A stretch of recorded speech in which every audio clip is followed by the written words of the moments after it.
هولا وهابي نيو يير 2026 هي السنة بتاعتنا. بقولها لكم اهو مع بعض هنحقق كل اللي احنا بنحلم بيه، وده التوبيك بتاع النهارده، فاتفرجوا على الفيديو للاخر. هابي نيو يير ويا رب عام سعيد علينا جميعا، لاحلى يوتيوب فاميلي في الدنيا. اللي بيسالوا عليا، اللي ما بينسونيش برغم من ان انا مش دايما بنزل فيديوهات، ولكن انتوا من اكتر الحاجات اللي انا ممتنه ليها في 2025. ان انا لما دخلت على اليوتيوب لقيت فاميلي رحبت بيا وحبتني، وانا كمان حبيتكم جدا. فيا رب يكون عام احلى من اللي فات، وان شاء الله يبقى عام سعيد علينا. وده التوبيك اللي احنا هنتكلم فيه النهارده. كل سنه في الوقت ده بنقعد نحاسب نفسنا، بنقعد بقى نشوف احنا عملنا ايه، انجزنا ايه. عاده في اول السنه بنكتب لسته طويله عريضه كده من الاحلام والطموحات اللي احنا نفسنا نحققها خلال السنه، ولكن يعني بعد تقريبا تاني اسبوع من السنه بتبقى الليسته دي اتبخرت ونسيناها ومش عارفين حطيناها فين، والاحلام دي راحت وبتظهر بقى الليسته دي، ده فيلم انا لسه مألفاه حالا، وبتظهر بقى الليسته دي في اخر السنه تماما في شهر ديسمبر، علشان تبين قد ايه احنا كنا اشخاص متخاذلين ولم ننجز اي شيء في الليسته دي، او على الاقل لو احنا مش متخاذلين فده الاحساس اللي بيوصل لنا لما بنبص على الليسته دي ونلاقي ان احنا ما حققناش حاجه منها. فبتبدا رحله من جلد الذات اللذيذ اللي احنا متعودين عليه، اللي احنا بنبدا نحاسب نفسنا على كل حاجه احنا ما حققناهاش في السنه اللي فاتت، الوقت اللي احنا ضيعناه. وللاسف حسابنا ده بيبقى عنيف قوي مع نفسنا. المحاسبه دي غالبا بتبقى قاسيه جدا، وبتبقى جايه من قسوه، مش جايه من وعي، مش جايه من اللي هو ماشي، ما انا متفهمه مثلا انا مريت بايه الفتره اللي فاتت فلذلك لم انجز الشيء الفلاني او ما عملتش كده. بتبقى جايه من قسوه، مش جايه من ان انا وعي بايه اللي حصل لي فعلا خلال السنه اللي فاتت، وايه اللي خلاني فعلا ما احققش احلامي او الحاجات اللي انا كنت بطمح ليها خلال السنه اللي فاتت. العلم بيقول ان 99.9، هو ما بيقولش النسبه دي بس انا بقول يعني اغلبيه يعني ان الاهداف اللي طالعه من الاحساس بالذنب والعار ما بتكتملش، اللي هم الشيم والجلد. وده مش ضعف مننا خالص، دي طبيعه بشريه عامه، يعني دي مش حاله استثنائيه واحنا مشوهين، وده الطبيعه البشريه عادي جدا. النهارده بقى احنا مش هنتكلم على القرارات المثاليه، هنتكلم على كذا حاجه. اول حاجه وهي ليه دماغنا دايما بتقاوم قرارات السنه الجديده. رقم 2 ازاي نتعلم من السنه اللي فاتت بعين علميه، اللي هو ان احنا نفهم اكتر ومش بعين ان احنا عايزين نلوم نفسنا. 3 ازاي ناخد قرارات جديده في السنه الجديده وبالفعل نلتزم بيها ونحققها. اول جزء لازم نتكلم فيه وهو ليه بنفشل اصلا في تحقيق الاهداف اللي احنا حطيناها السنه اللي فاتت او السنين اللي فاتت. عندنا كذا نظريه، طبعا كلكم عارفين ان انا ما بحبش اهبد وخلاص، انا بحب ادور بجد واعرف ايه النظريات العلميه اللي بتتكلم على الحاجات دي، لانه دي مش حاله فرديه، انا محتاجه افهم ده. اكيد علماء النفس اتكلموا في الموضوع ده كتير. خلينا بقى نلبس بدل الغطس، معلش انا عارفه ان الجو برد، بس هنلبس بدل الغطس ونغوص الى الاعماق عشان نقتلع هذه المشكله من جذورها ونرميها ورا ظهرنا في السنه الجايه. اول نظريه وهي الموتيفيشن ثيوري او نظريه الدافع، ودي نظريه اسمها السيلف ديترمينيشن ثيوري بتاعه ديسي اندراين. انا عمري ما سمعت عنهم، ولكن هي نظريه، واضح انها نظريه. النظريه دي بتقول ايه؟ النظريه دي بتقول ان في نوعين من الدوافع، دافع خارجي ودافع داخلي. الدافع الخارجي اللي هو جاي من خوف، من احساس بالذنب، من ضغط. اوكي، عايزه اديكم اكزامبل سريعا يعني ايه احساس بالخوف والذنب والضغط. الخوف من نظره المجتمع مثلا. اوكي، الذنب الاحساس بتاع انا كان لازم ابقى عامله كذا، انا ازاي شكلي عامل كذا، مش عارف ايه، فتحسي ان انت عندك احساس بالذنب والعار من شكلك ومن نفسك.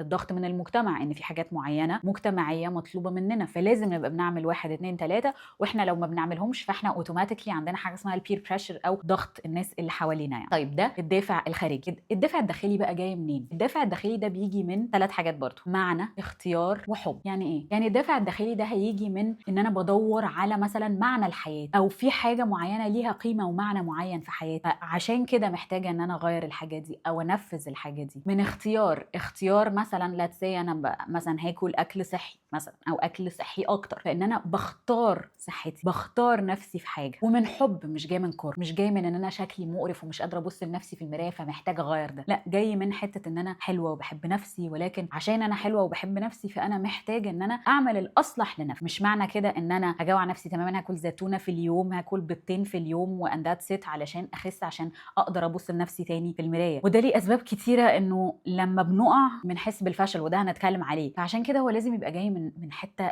ليها علاقه بالحب، مش حته ليها علاقه بالكوره. معظم قرارات اللي هو انا عايزه اتغير، انا عايزه اتغير عشان انا غلط، انا عايزه اتغير عشان انا وحش، انا عايزه اتغير عشان انا ابقى مقبوله مع اللي حواليا، هي جايه من حته مش حلوه، وده دافع خارجي تمام. فبيخلي المخ يقاوم، اللي هو لا يا عم مش هنعمل حاجة. لا يا سيدي مش عايزين النهارده، بعدين السنه الجايه ان شاء الله نبقى نشوف الموضوع ده.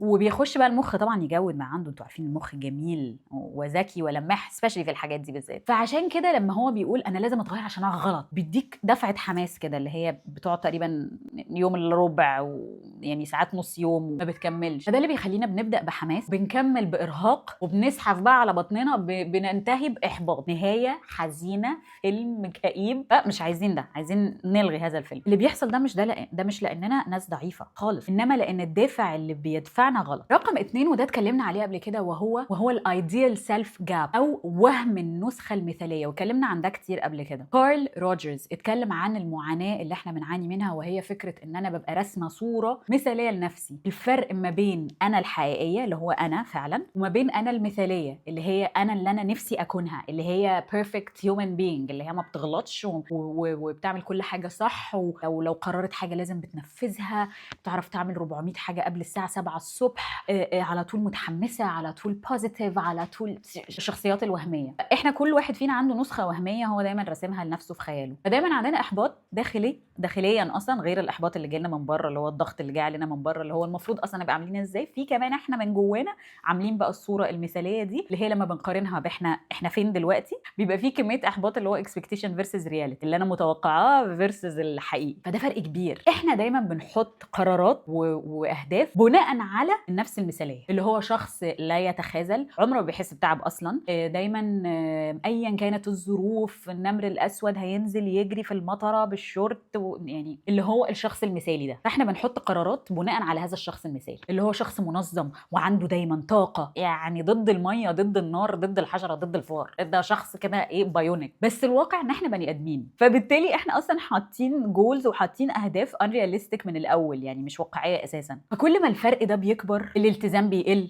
والاحباط بيزيد. بس موضوع بسيط. رقم 3 ودي انا استاذه فيها، تفكير الاول اور ناثينج منتاليتي، او الكل او اللا شيء، او بشكل مش رسمي كده بايظه. لو انا ملتزمه مثلا بدايت، او ملتزمه بان انا باكل اكل هيلثي، او ملتزمه بان انا بروح الجيم او كده، يوم ما هبوظ هاكل اي حاجه من وجهه نظري انا انها تبويظ، تمام، اول حاجه هعملها ان انا هخش في ياجوج وماجوج مود. فبدل ما انا اقول خلاص انا اكلت الحاجه دي بوظت، هكمل بقيه اليوم عادي وهاكل الاكل بتاعي وبتاع، ما حصلش حاجه. ياجوج وماجوج، ننزل بقى على السوبر ماركت بقى، رفوف بتتشال، رفوف بنسف كل حاجه. الاول اور ناثينج منتاليتي، اللي هو لو انا مش ملتزمه 100% يبقى انا مبوظه 200%. وفي العلاج المعرفي السلوكي ده حاجه باترن او نمط معروف جدا، يعني يا اما التزم 100% يا اما انا فاشله من الاخر يعني. وده بيخلي اي غلطه نعملها انسحاب كامل، يعني مش انا غلطت غلطه قد كده خلاص انا هنسحب من الموضوع، انا هبوظ الموضوع كله، يلا بقى. دلوقتي احنا فهمنا ايه الاسباب اللي بتخلينا ما نعملش الحاجه. عايزين نتعلم بقى من السنه اللي فاتت دي من غير جلد ذات. ازاي نعمل ده؟ اول حاجه محتاجين نعملها وهي نظريه التعلم من الفشل،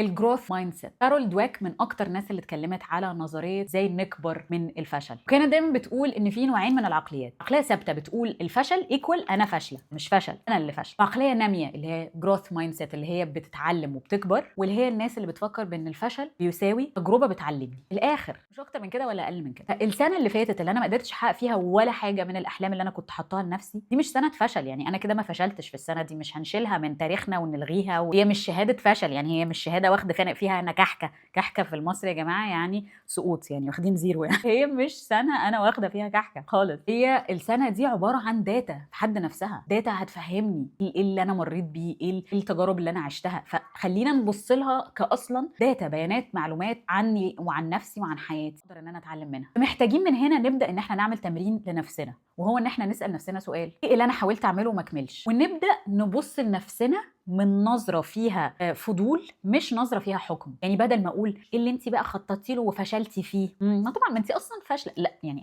هنلغي خالتي دي، هنلغيها ونحطها على جنب. هنبص للموضوع من نظره فضول، اللي هو يا ترى انا ليه ما قدرتش اعمل الحاجه دي، نظره فضول وليس حكم. ده اسمه ريفلكتيف اويرنس، يعني وتفكر وابص لنفسي بوعي، مش جايه من جلد ذات. يعني تاني سؤال، ايه اللي انا قدرت اعمله عامه في السنه دي بالرغم من الضغط اللي انا كنت بمر بيه. ان علم النفس الايجابي بيقول بيقول انه ادراك النجاحات مهما كانت صغيره بيقوي الدافع الداخلي اللي هو جاي من حب، اللي هو جاي من اختيار، اللي هو جاي من معنى. ورقم 3، ايه اللي اتكرر؟ التكرار هنا ده مش معناه فشل برضه، ده احتياج انا محتاجه البيه. يعني لو انا عندي نمط معين، تمام، فانا محتاجه اكتشف ايه النمط اللي عندي ده. let's say ان انا عندي ادمان تجاه حاجه معينه، ولما بحس بالزعل بروح للحاجه اللي انا مدمناها، لما بحس بالملل بروح للحاجه اللي انا فنبدا ان احنا نبص ايه الحاجه اللي احنا بنكررها، ونبدا نبص للدافع اللي احنا بيحصل لنا عشان كده بنكرر الحاجه دي، ونبقى فاهمين ان ده احتياج، ده مش اوت اوف ضعف برضه. السنه الجديده دي مش زرار ريست، مش زرار احنا بنرجع من الاول صفحه بيضاء، لا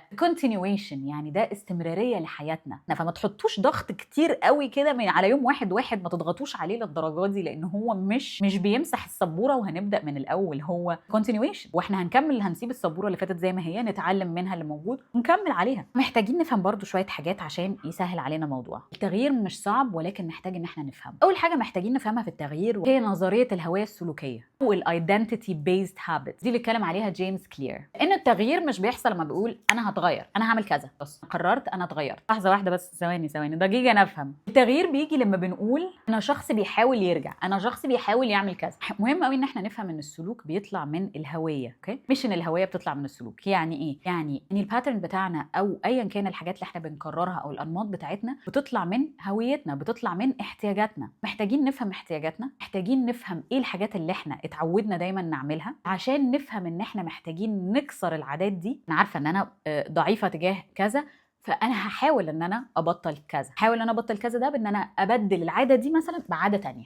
اتس نوت جاست ان انا اقول انا من بكره اتمرد على الوضع الحالي ومش هسهر في هواكي ليالي. يعني الموضوع ما بيمشيش كده. الموضوع محتاج ان احنا نفهم السلوك اصلا عشان نقدر نفهم احنا ليه بنعمله، ونبدا ان احنا نحاول نرجع خطوه خطوه. الموضوع مش دب طخ. رقم 2، واتكلمنا في النظريه دي وتقريبا بنتكلم عليها في كل فيديو من الفيديوهات، وهي الرحمه بالذات او السيلف كومباشن، ودي اللي اتكلم فيها كريستيان نيف. يعني ايه نبقى رحيمين بنفسنا؟ يبقى عندنا وعي بألمنا من غير ما يبقى عندنا قسوه، يعني ما نبقاش قاسيين تجاه نفسنا، ولا بنحكم على نفسنا، ولا بنحكم على احتياجاتنا، لان ده مهم جدا. من اكتر الحاجات اللي انا قريتها اللي ليها علاقه بالموضوع ده واللي ممكن تسهل علينا جدا حته السيلف كومباشن دي، كانت حاجه لويس هي كانت قالتها: لما تحسوا ان انتوا عايزين مثلا تحكموا على نفسكم في حاجه او بتكلموا نفسكم بطريقه مش كويسه، تخيلوا نفسكم طفل، تخيلوا نفسكم وانتوا اطفال عندكم مثلا 7 سنين، وتخيلوا نفسكم بتقولوا الحاجات دي للطفل ده. هل هتقدروا اصلا تقولوا الحاجات دي للطفل ولا لا؟ تحسوا ان لا طبعا عمري ما هكلم طفل كده.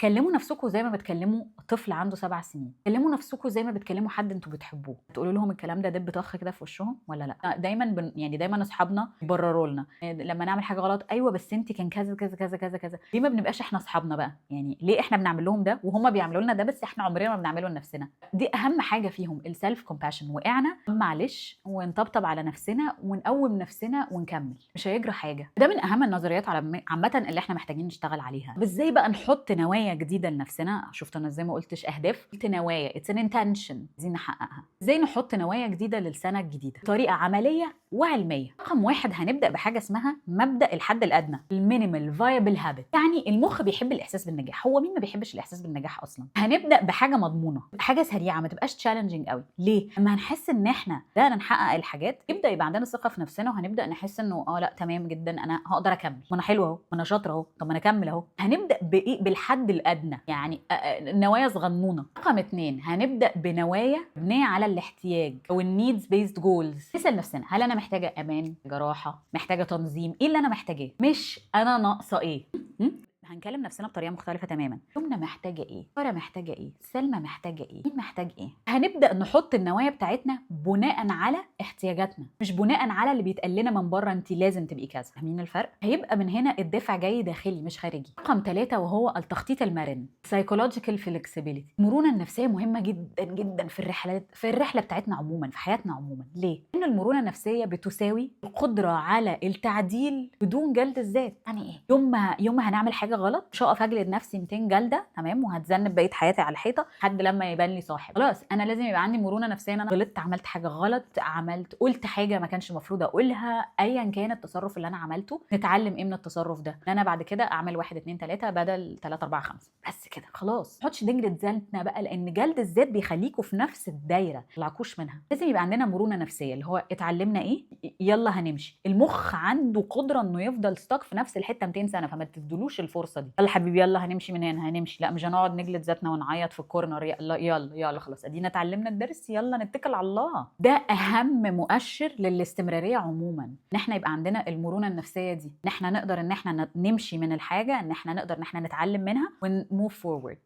الفيديو طويل ولكن اعتقد ان هو كان دسم ومليء بالحاجات كده. خليني اقول لك حاجه في علم النفس متفق عليها: التغيير الحقيقي مش بيجي من القسوه، بيجي من القسوه على نفسك او على اللي حواليكي كمان. التغيير الحقيقي بيحصل بالاحساس بالامان. الامان من الاحساس ان انا عارفه ان انا وقعت انا هعرف اقوم. الاحساس بالامان ان انا لو وقعت اللي حواليا مش هيجلدوني انا وقعت وهيتخلوا عني عشان وقعت. دايما التغيير بيجي بالاحساس بالامان مش الاحساس بالقسوه. السنه الجديده مش فرصه اخيره، يعني لو ما قدرتش احقق النوايا بتاعتي او الاهداف بتاعتي السنه دي معناها كده ان انا جيم اوفر. ليه؟ ان طول ما في نفس وربنا كاتب لنا عمر ونقدر ان احنا نتغير ونتغير للاحسن. السنه الجديده ولا هي فرصه اخيره ولا هي اختبار شخصيه، يعني هي حد هيجي يدينا شهاده في اخر السنه يقول برافو عليكم حققتوا اهدافكم. ما حدش بيتفرج، كل واحد مركز في السباق بتاعه. كلنا فين الحصانه وهم بيعملوا السباق بيبقى دايما متركب لهم حاجه كده عشان يفضلوا مركزين في ورقتهم. دي عامه حياتنا، ودي عامه كل واحد مركز في ده، وكلنا يا حرام متخيلين الناس كلها مركزه معانا في حياتنا. مش حقيقي، وبيقارنوا نفسهم بينا، بيبقوا في فترات فاكرين ان احنا بنحكم عليهم وهم فاكرين واحنا فاكرين ان هم بيحكموا علينا. علاقه غريبه، ولكن في الاول وفي الاخر كل واحد ملهي في الساقيه بتاعته. السنه الجديده تاني مش فرصه اخيره، الاختبار شخصيه. امال السنه الجديده دي عباره عن ايه؟ هي مساحه فاضيه لسه نقدر نحاول، نقدر نقع ونرجع نقوم من غير ما نكسر نفسنا ومن غير ما نكسر مقادفنا. لو السنه دي كنتي احن على نفسك، انتي واعيه اكتر، انتي اقل جلد ذات، انتي بتنشري اللطف والطيبه والسعاده والحنان والامان نفسك وللي حواليكي، انتي كده بتبقي اكثر نضجا واكثر وعيا واكثر جمالا وجاذبيه. يا رب يكون الفيديو عجبكم، ويا رب تكونوا قضيتوا نيو ييرز ايف لذيذه. اول يوم في السنه تكونوا قضيتوه مع ناس بتحبوهم وبيحبوكوا، وتكونوا اتبسطتوا وضحكتوا، وان شاء الله يا رب تكون سنه سعيده علينا جميعا، تبقى احلى من اللي فاتت وكل سنه تبقى احلى. اكتب لكم في الكابشن النوايا بتاعتي ل 2026. حابه ان انتوا كمان تشاركوني بالنوايا بتاعتكم في 2026، فاكتبوا لي بليز ايه الحاجات اللي انتوا ناويين تحققوها ونفسكم تحققوها في 2026. لو عجبكم الفيديو اعملوا لايك، سبسكرايب، كومنت، كل الحاجات اللي انتوا بتسعدوني بيها. فعلوا الجرس عشان تعرفوا انا نزلت فيديو جديد امتى، لان انا للاسف اخر فتره ما بقتش 100% بنزل فيديو يوم الجمعه. ففعلوا الجرس عشان لما انزل الفيديو تعرفوا ان فيديو جديد نزل. ان شاء الله اشوفكم الجمعه الجايه.